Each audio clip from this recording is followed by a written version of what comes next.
Good morning, and today continuing with the spoken word, the value and importance of the spoken word. And I want to talk about the value of Christian conversation today.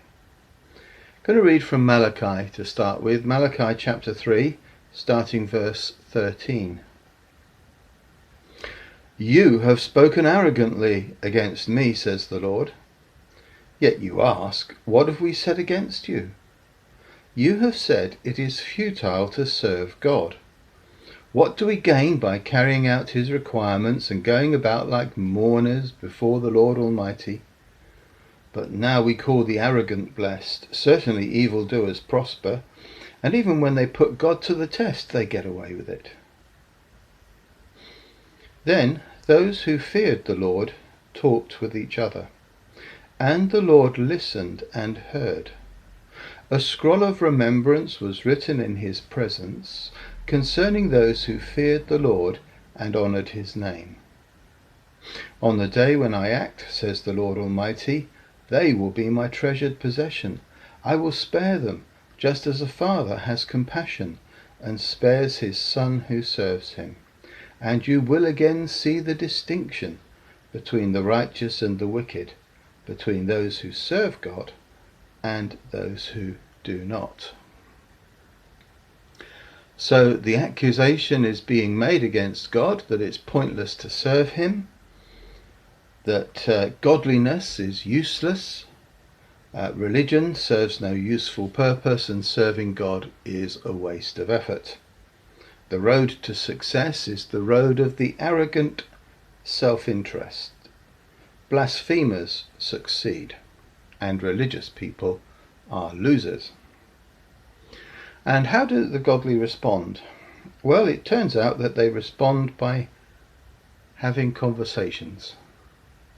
They talk to each other.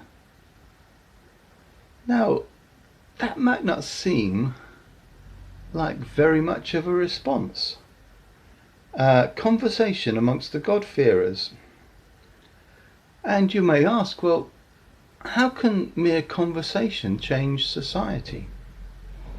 Well, of course it doesn't really. And it doesn't say in Malachi that their conversations lead to an obvious or immediate effect.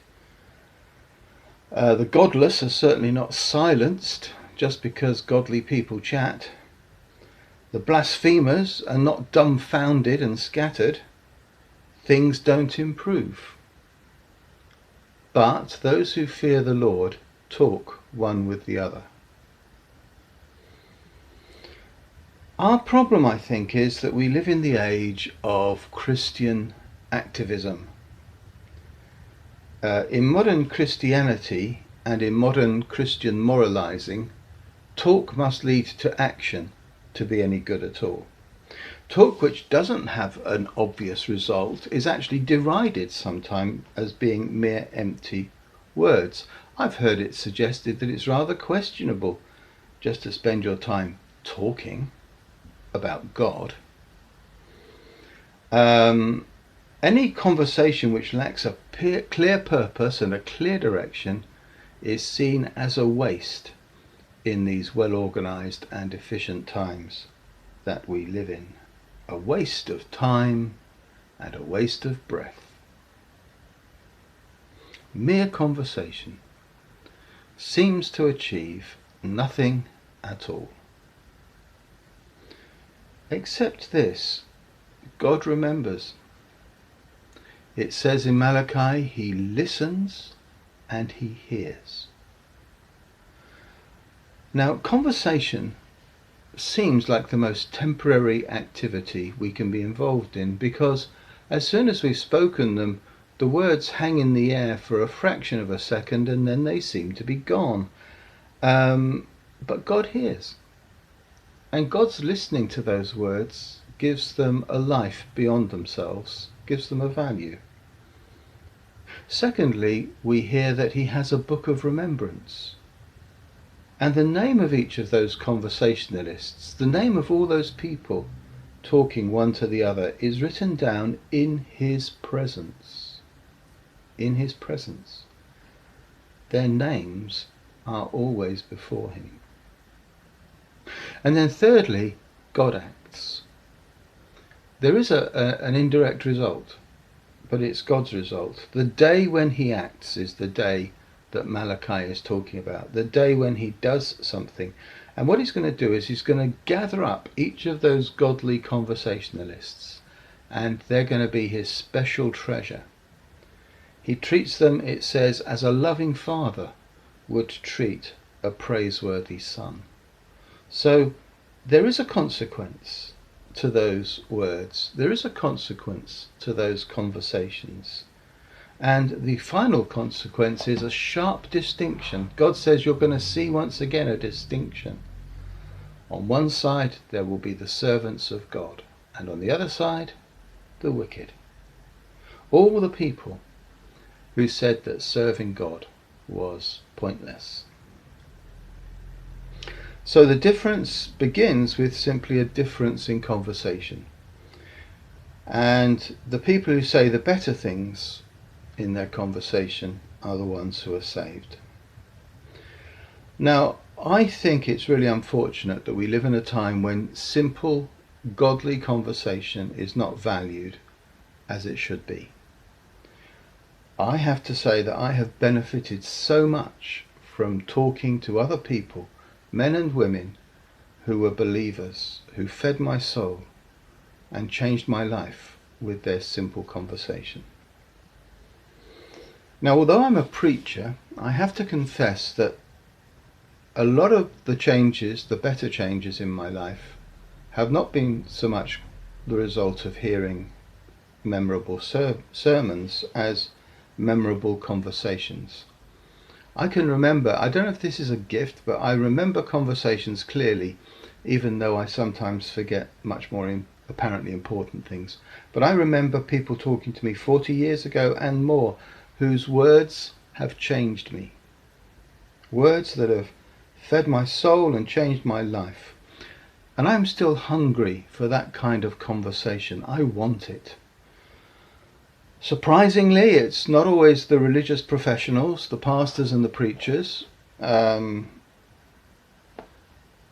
many of my brothers in ministry and sisters in ministry are too settled in their views. They're too quick with their off-the-shelf opinions. They're often stereotyped in their thinking.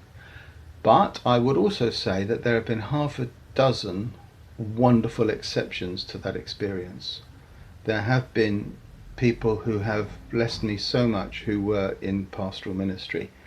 And for the sake of fairness, I should say that in a sense those few have revolutionized my life.